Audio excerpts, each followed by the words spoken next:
Hivyo mke wangu, unaweza kunitega sikio angalau hata dakika moja? Hivyo mke wangu, mimi nakosa kitu gani?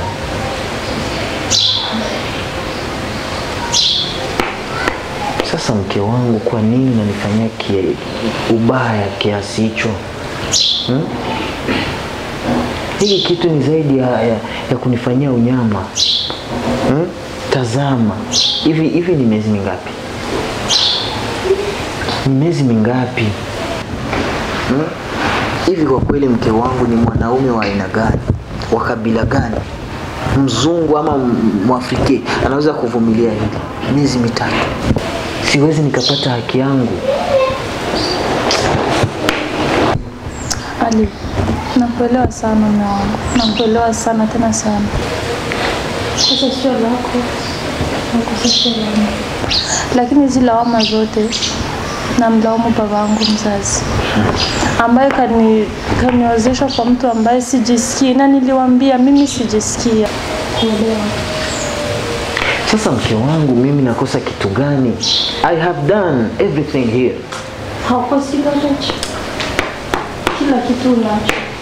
Kila sifa kutoka mwanaume unayo. Ila tatizo sina mapenzi. Kwani mimi nakosa kitu gani mke wangu? Mimi nakosa kitu gani? Kama ni uzuri nimejaliwa, kama ni pesa niko nazo, kama kuvaa unavaa vizuri, yani kama kula unakula vizuri, haukosi kitu hata kimoja. Na kutembea unatembea popote unapotaka. Lakini unaninyanyasa. Tazama hivi mwezi wa 3 sipati haki yangu. Haukosi kitu hata kimoja. Sifa zote za kuitwa mwanaume unazo. Ila tatizo mapenzi.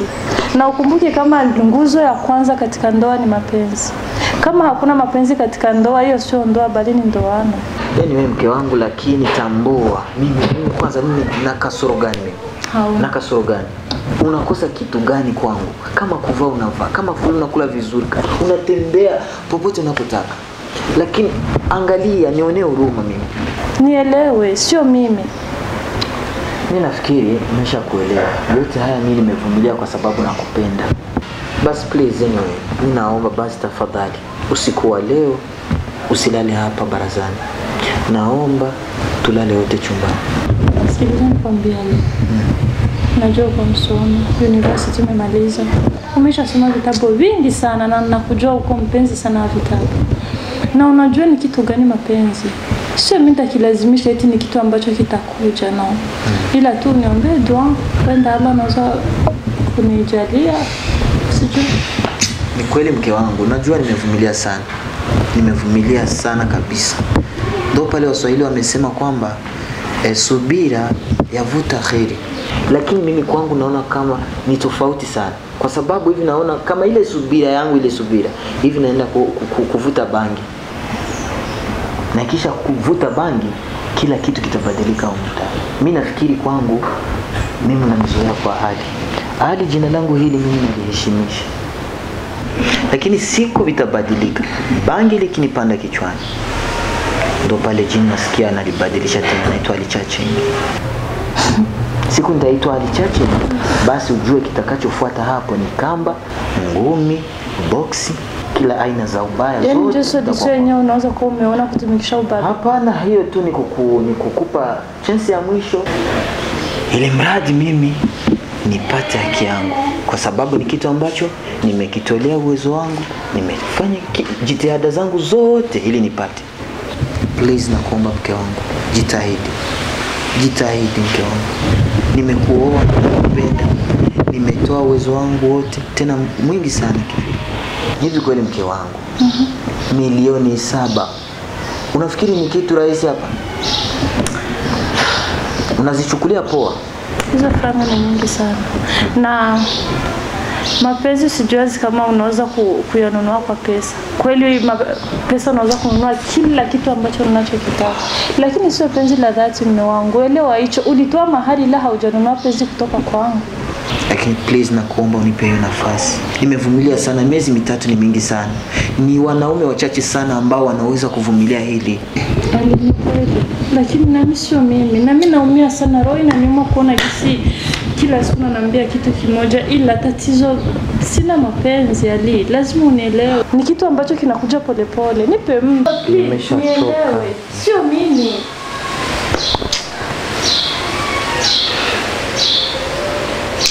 Natamani basi nijiue, hadi najuta kwa nini mimi? Kwa nini mimi nimejiweka katika nani, katika Mungu wangu. Kama ni muda mimi nishakupatia muda. Acha mimi nende nikapige mswala. Uenda kesho utanipatia majibu mazuri. Kila la heri.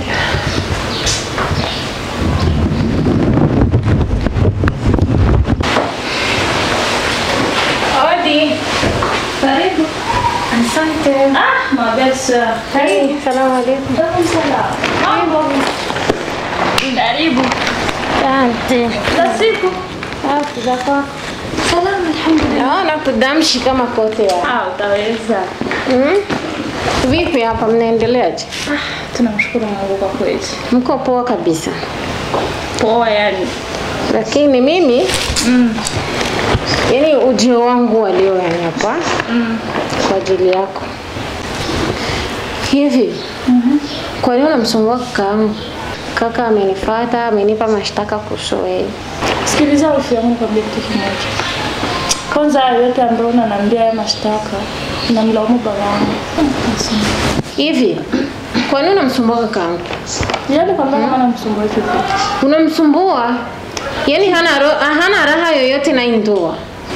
Yaani yoyote vile sipendagi auzike. Yaani akiuzika tu na mimi nakuwa umenikwaza. Ameniletea mashtaka, tena mashtaka ambayo yanasikitisha, hata Mungu mwenyewe hayapendi. Kwa nini amekuoa? Hivyo unafikiri amekuoa kwa malengo gani? Akana kutizama tu ndani. Upite, urudie, uende ukajaze choo, Kwa nini unamsumbua kakaangu? Kivipi? Yaani hawampi raha, yani unamsumbua tena sio kipolepole yani. Kwanza yote ambayo unaniambia mashtaka namlaumu babangu. Kwa sababu ndio kanioza kwa mtu ambaye sijisikii, yani sina feelings naye. Najiforce kumpenda mume wangu, kumfanyia mahitaji yake yote, ila nimeshashindwa. Nimeshajiforce sana ila nimeshindwa. Tatizo ni mapenzi. Umpende kitu gani? Mapenzi nini? Achana na hizo desturi za Kihindi. Achana na hiyo vitu, acha. Hiyo mapenzi ni mila ya Kihindi. Hizi sinema za Kihindi tunaangalia zinatudanganya. Ni waongo wale. Yaani sina mapenzi, simpendi hata kidogo. Yaani nishajitahidi gisi yote ila nishashindwa. Yaani kakaangu never. Laita angekuwa najua kama simpendi. Wala hata hangekujaga nyumbani eti kwa natoa mahari. Walikukokotana kamba mpaka hapo. Vizuri sana. Yaani nimeolewa kwa obligatoire. Sio kwa kupenda mimi. Sasa kama umeolewa kulazimisha unakaa hapa unafanya nini? Unanitetea kakaangu bure kwa nini? Haya sasa kazi yako na mimi naikupa hiyo kazi. Kila kitu chenye hakuna chenye unahitaji ndani unakikosa. Chenye unataka chote uko nacho. Unaishi fast nzuri, TV unayo. Sijui yani sioni chenye unakosa ndani. Mpaka umnyime kakaangu raha yani. Hivi vitu ni vya kawaida. Utamridhisha mtu. Sio mimi sitakubali kuona mnyima kakaangu raha hapa. Maana hiyo nafasi yenyewe umekaa hapa kila mtu anaililia. Nina marafiki zangu wengi ambao wanajipendekeza kwangu. Eti hapana, mimi sitavumilia hiyo. Ni kawaida sana, kikubwa ni mapenzi. Siwezi kuvumilia kwa kweli. Simpendi, nifanye nini? Nijilazimishe. Kwa hiyo mimi kivyangu mimi kama wifi. Mimi ndo nitakuwa kwanza kushondoa ndani. Maana unatujazia ni choo. Yaani utakuwa umenisaidia. Kunitoa ndani kwa kutujazia choo, kutujazia nzi. Yaani utafikiri haukufundwa chochote kwenu. Yaani acha tuniseme shukrani. Kwa hilo wazo hilo. Acha tu uondoke. Huru kabisa. Uombe heri, unaomba talaka yako, unarudisha mahali ya watu, unaenda kwenu. Ingekuwa tena inawezekana hata sasa hivi ningeenda. Maana na mimi nina hamu sana ya kuitoa shangazi, upo? Nina hamu ya kuitoa shangazi. Maana toka umeolewa huko ndani, si wa kutema mate, si wa kulamba limawe, si wa kunani chumvi nini. Umekaka tu sanamu, sijui kipopi, wala kupamba ndani kama hili. Tatizo mapenzi, hakuna mapenzi. Kama una mapenzi mama toka. Kwa nini Mungu amekuchagua wewe ukae hapa na kakao? Kwa nini? Tumia akili. Tumia akili, acha uzembe. Unajua Mungu nikwambie kitu. Yaani ndoa hapa sina mapenzi. Hiyo sio ndoa bali ni ndoa. Nilishajitahidi kisi yote kumjitemo hadi kweli ananipenda kweli kabisa na mimi nalijua. Yuko na kila kitu. Yaani amesimama kama mwanaume ila tatizo simpendi. Sijisikia, sina feelings naye. Umpende kitu gani? Wanawake ni wengi sana ambao yani hii nafasi yenyewe umeika hapo. Ni wengi sana ambao wanaitamani. Mimi sijui unaringia kitu gani? Achana na mapenzi vitu gani? Achana hizo mila za Kihindi wanatudanganya wale. Mzee wangu, mimi nafikiri kwamba wewe ni mtu mzima kwangu. Tena nakuheshimia sana. Mimi katika maisha yangu ni mtu ambaye niko na subra. Lakini subra yangu inapofika mwisho huwa nakwambia. Mzee wangu, mtoto wenu mimi nimekuja kumchukua hapa kwa shangwe na furaha na vigeregere. Ndio. Lakini mpaka sasa hivi nakwambia mimi ni tabu misukosuko. Sasa la mwisho la kushangaza na la kusikitisha. Hayupo tena nyumbani. Hayupo tena nyumbani. Unasema hapa tupo tunazungumza hapa, hayupo tena nyumbani katoroka. Yuko wapi? Sijui. Labda kama ni wewe umekuja kumchukua ama ili mfanye njama zenu ili yani tuheshimiane mzee wangu. Mimi nakuamini. Hapa kilichonileta hapa mguu mmoja mguu pili ni mahari yangu. Kwa sababu milioni 7 ambapo zimekaa. Si mchezo mzee wangu. Sasa ngoja subiri kwanza. Hapo mimi nasikia kijana unataka kuvuka mipaka. Umesikia bwana? Unataka kwanza unanivulia heshima. Unanivulia heshima. Mzee wangu ngoja nikwambie. Huwezi ukaja hapa kwangu wewe na kuniambia kwamba mwanangu hayuko kwako. Alafu unaanza kunidai mahari. Kwani yuko wapi? Yuko wapi? Mimi ndio kuuliza mwanangu yuko wapi kwa sababu ulikuja kumchukua hapa, kila mtu kuko na ndege imekuja imeshuhudia. Umetoka hapo umeleta washinga wako umemchukua mwanangu kaondoka naye. Leo inakuaje unakuja kuniambia kwamba eti mwanangu hayuko kwako? Au ndio umemla? Hivi mzee wangu. Au umemuzisha? Mimi ndio nimemlea. Mimi ndio nimemlea. Anapotoka hapa siku ile ambayo umekubali, tumekuuliza umekubali kumwoa, ndio nimekubali. Majukumu yote yamekwenda kwako wewe. Sawa. Mimi sikuwa mwanamke. Mimi nimeoa kipopi kwa sababu haiwezekani. Kwa sababu haiwezekani mzee wangu. Mwanamke wako nimeoa nikamweka ndani hanitimizii haki. Kijana wewe inaonekana siku tunaanza kufuta bangi. Na mimi nakwambia nani ambaye hajui kama ulikuja kunioa binti yangu hapa kwa kuridhika wewe mwenyewe. Sawa, nimeridhika sasa nimekosa haki yangu. Sasa la mwisho kaenda. Kwa hivi sasa kuuliza swali. Hayo unazungumzia kama sisi ngoti ulimuoa, sijui kama kipopi. Kwa nini hujakuja kutuambia sisi hapa kama wazazi wake? Sikia nikwambie. Kwa nini? Mimi nimekwambia mzee wangu mimi ni mtu wa subra. Kwanza jambo lingine, wewe huwezi kuja mimi kuzungumza hapa unanipandishia masauti hapa kwangu wewe. Wewe ulitakana kumuita mzee Khalfan ambaye tuliongea naye ndio aje niletee mashtaka yako. Sio uje hapa unikusefu adabu.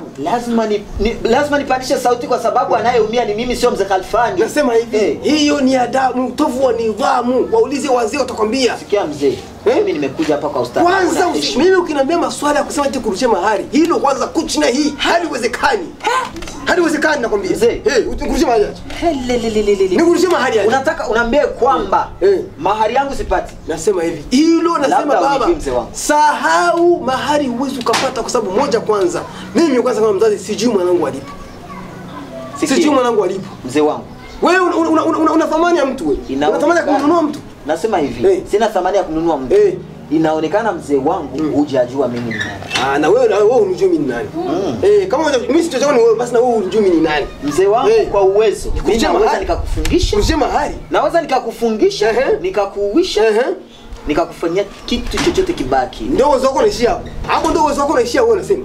Unataka kunitishia mimi kama tena uwezo kujua kunifungisha. Mimi sasa taarifa yako sasa mimi.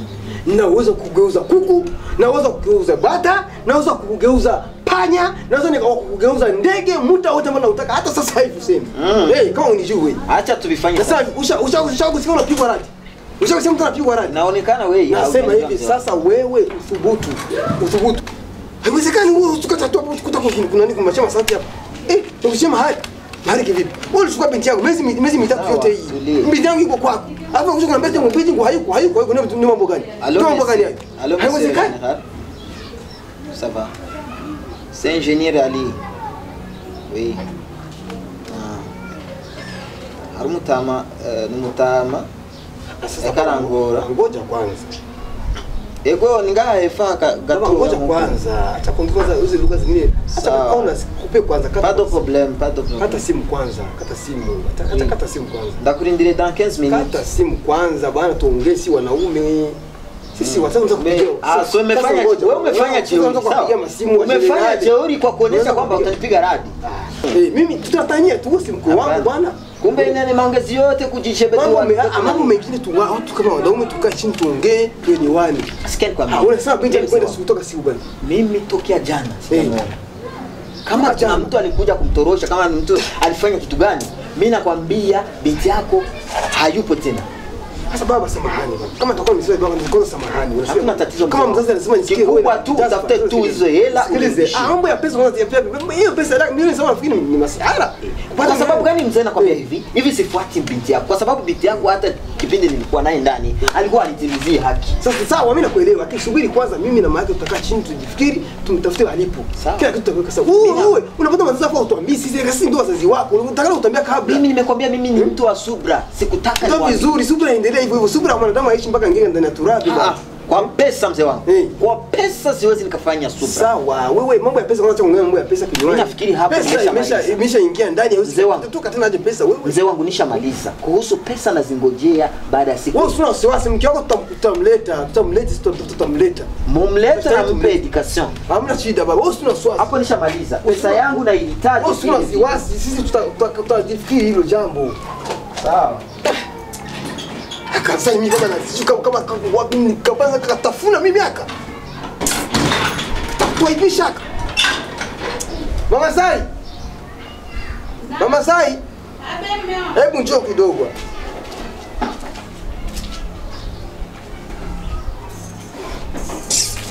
Kulikoni?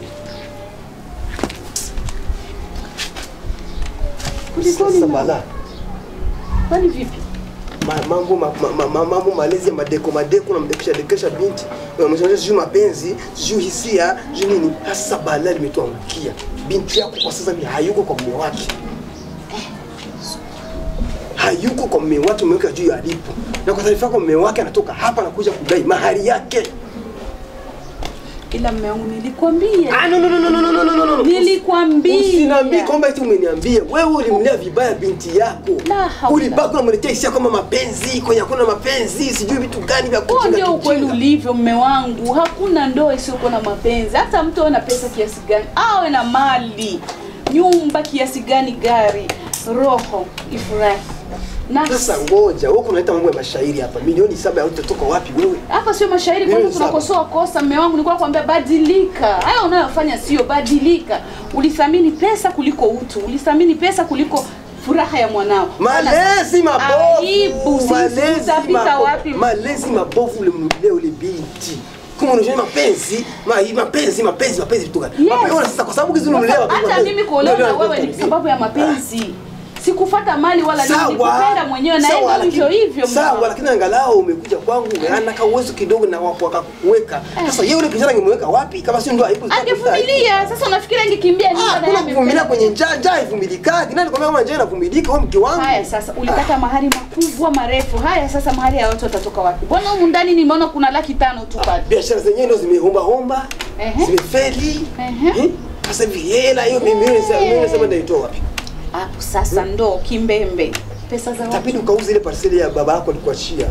Unasemaje? Pata pesa kidogo turudishe pesa ya wapi? Tunafungwa sasa hapo. Tunafungwa milioni 7 za wapi? Tafuta mwenyewe, uliyatafuta mwenyewe. Tafuta hizo pesa. Hela yenyewe hata ina baraka. Umeenda kufanya na business peke yako. Nilikwambia nimekushauri kama mke hukutaka kunisikia. Sasa leo utaishia mimba. Sasa vile jinga la zaidi. Liko wapi kama nalipana nani tumtafute kwanza mtoto kwanza omba dua tawa yuko hai. Kwani unajua kwamba iko hai? Mtoto kisha kimbia sababu hisia zake ni mbaya, hajihisi furaha, hajihisi mapenzi. Huenda nataka jiua. Nikaje nikakosa kila kitu hapo. Itabidi acha hivi nataka nianze sasa hivi nataka nimtafute. katika kijana nisikia kanaishi kama ni sehemu gani, kama ni nani, ni Mkimbote kule, Mkimbote kule, nataka nikatafute kule, mimi kama nitakapata kana haramu. Wenda sasa mjinga sasa kwa ameenda kukibidia kule. Yaani katoka na vitu vyake vyote, mume wake anasema. Mimi usiniulize kama atoka na vitu vyake, anasema katoka hivi hayuko kwake. Ndio balai. Mimi hata nini nikangaiki kama nitaka kumpata mjinga. Na mimi nitaenda kuuliza majirani nione kama tampata. Mbona balaa limetukuta, Mungu wangu, milioni 7.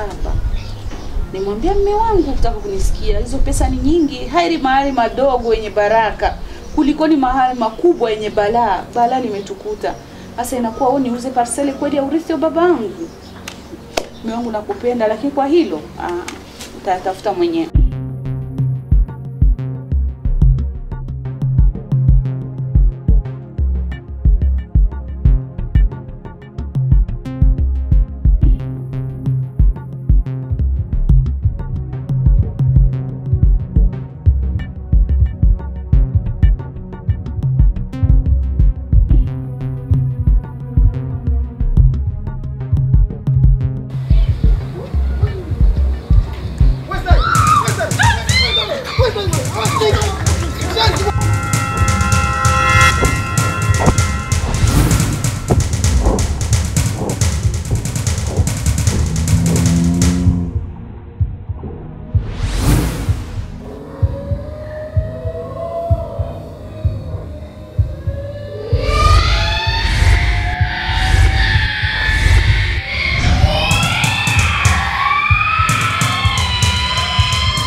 Habari zingine. Unachagua marehemu? Napenda yake kumuzi. Yaani umeridhika na maisha haya? Mama, nimeridhika, niko na amani, yani furaha tele. Yaani ndio umeamua hayo tayari? Yani nimeridhika mami. Kweli? Yaani mpaka utufanyia vituko ukatoka kwa mume wako bila hata kunambia mama yako. Mama, tatizo lako unamsikia sana baba. Ningekwambia ungenikataza kutoka na mimi kwa nisha, yani yule mwanamume kwa shanifika hapa. Yani niko na furaha sio kwa na kifani. Yaani hapa ndio nyumbani kwako? Yes. Hapa. Yaani ndio maisha umeona kabisa yanakufaa. Yani nimeridhika. Nikikosa, nikipata. Sasa wewe umeanza kwanza kukimbia bila hata kunambia. Lakini mama, ningeanza, yani ningeendelea aje kuishi na mtu ambaye nisimpenda. Mama, wewe mwenyewe unajua to Z. Nimekuwa sijamsikia yule mwanamume. Yani ilikuwa ni kama kero kwangu. Lakini sasa ungeniambia kama mama yako ili niweze kushauri nikusaidie. Mami, ungenisaidia kitu kwa sababu namsikia sana baba. Mapenzi. Sasa hapo mnaishi na huyo kaka, ndio mnaishi na Omari mwenyewe hapa. Nani? Yes. Bilali. Bilali. Ndio mnaishi naye. Yuko wapi? Bilali. Bilali. Hebu njoo kuna mgeni. Ni hatari maisha. Mama. Marhaba, ujambo? Jambo, alhamdulillah. Naendeleaje? Alhamdulillah kabisa, tunamshukuru Mwenyezi Mungu. Karibu. Yaani ndio umeamua kutufanyia kituko, yani kuchukua mke wa watu kukimbia naye au sio? Naambia bana, ni hatari, mapenzi ni hatari, tunajua Mungu. Bilali. Na kisi nilikuwa nakuona wewe mstaarabu wa hatari, mwisho umeamua kufanya sasa kituko sasa yani. Mapenzi ni hatari na sasa Bilali. Naam. Nasaha yangu kwako. Maisha mnayoishi na Zainabu kwa kweli sijaridhia, maana ni maisha ambayo hayana ndoa. Kwa hiyo jitahidi, tafuta shehe wako ama mshenga, mje nyumbani, utoe ile mahari yako madogo ili muweze kufunga nikaha, mfungi ndoa, muishi katika maisha ya halali. Lakini katika hali hii kwa kweli mimi support. Na ili support penzi lenu, maana mnapendana mapenzi ya dhati. Ila mapenzi pasina ndoa si mapenzi. Kwa hiyo mfunge ndoa itakuwa ni bora zaidi. Umenisikia Zainab? Lakini umeridhika? Sasa nachokuomba kabisa utusaidie gisi tunaweza tukafunga ndoa. Hapa sio nini lingine kinyume na kufunga ndoa tu. Muwe mke na mume basi ya kuishe. Yani haya maisha ndio umeridhika, yani nafsi yako yani full happy. Kweli. Yani umeacha gari, umeacha nyumba, umeacha mwanaume kuvaa vizuri, umeona Bilali wako ndo safi yani. Kikubwa ni mapenzi, gari, nyumba, tutapataga inshallah. Na Mungu awabariki. Kwani mimi na support. Mungu awabariki kabisa, mpate kile mnachokitaka. Amina. Maana nakupendaga mama yangu. Ya ndoa ni mapenzi Bilali. Lakini nakuhusia tu, unaona mwenzako ametoka kwa mume wake. Umshike vizuri, uishi naye kwa wema, usimfanyie vituko hali ya kuwa unaona amemwacha mume wake. Amekufuata wewe. Una uhuru kabisa hapa, una shida. Naam, nafikiri umeona maajabu. Haya ni maajabu yanatokea mjini kabisa, mjini kwetu, ambapo huyu mzee, huyu baba baada ya kumkatalia binti yake kuolewa na yule mpendaye, mmeona matokeo ni kitu gani? Matokeo kwanza, hasara inakuja huko binti anapokwenda, na mwisho wa siku huyu binti kashika maamuzi mazito sana, mazito ambayo imekuwa ni gumzo, ni aibu kwa familia yake nzima. Kwa hiyo wazazi, kwa kweli tubadilike. Masuala mazima ya maisha, hakuna anayemiliki maisha, hakuna hata mmoja anamiliki maisha. Na katika dunia hii sio lazima sote tuwe matajiri. Hapana, lazima pawe maskini, lazima pawe maskini tajiri, lazima pawe watajiri, ili maisha duniani yaweze kuwezekana. Dunia haiwezi kuwezekana watu tukiwa maskini sote. Maisha duniani hayawezi kuwezekana watu tukiwa matajiri sote. Maisha duniani hayawezi kuwezekana isipokuwa na pawe mchanganyiko wa watu, matajiri kwa maskini, wazuri kwa wabaya, weusi kwa weupe, wafupi kwa warefu. Yani ni mchanganyiko jinsi Mungu alivyoumba. Kila kitu alikiumba kwa ikhtilafu, kutofautiana. Kwa hiyo tukubaliane na matokeo. Tusitaki kutaka kila mara kwamba lazima mtu aoe au aolewe akiwa ni tajiri. Hiyo haiwezekani. Tutapata laana duniani na laana mbele ya Mwenyezi Mungu, na mwisho wa siku itakuwa ni aibu tupu, na mbele ya Mungu tutakuwa na dosari kubwa sana. Kwa hiyo wazazi wenzangu, tubadilike kabisa.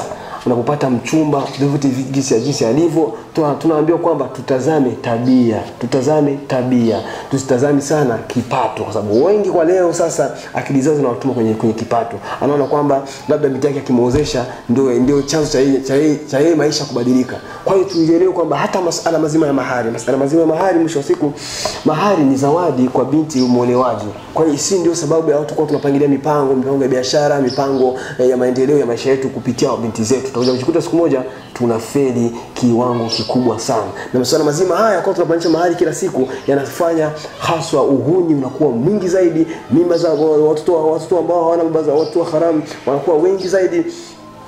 Na mwisho wa siku maendeleo yanakuwa ni mtihani katika jamii nzima. Kwa hiyo ndugu zangu, wazazi wenzangu, tubadilike kabisa. Hayo mambo yako tunaleta vikwazo binti zetu wanapotaka kuolewa, kwa kweli tuyaache, kwa sababu hayana faida bali yana hasara. Wengi waliofanya hivyo wako katika majuto, na majuto kila mara, majuto ni mjukuu. Kwa hiyo sisi tunatoa nasaha, una khiari kuzifuata, una khiari kuzipinga, lakini ni bora zaidi ukazifuata ili kwa maslahi ya familia yako na familia ya maisha yako ya baadaye kesho akhera. Kwa hiyo tunakushukuru sana nyote ambao mmezidi kufuatilia vipindi vyetu kwa siku ya leo. Tunakutakieni kwa mara nyingine kuweza kukutana katika kipindi kifuatacho. Kwa hiyo mimi na wewe tukutane tena katika badilika ifuatayo, ila kumbuka usisahau kusubscribe na usisahau kuacha comment yako nzuri kuonyesha kwamba mzee tuko pamoja, na usisahau kugonga like hapo chini kwamba baba wewe fanya kazi, chapa kazi, tuko pamoja. Kwa hiyo inakuwa ni bora zaidi. Kwa hiyo Mimi na wewe tukutane next time katika huyo muda katika kipindi hiki. Bye bye.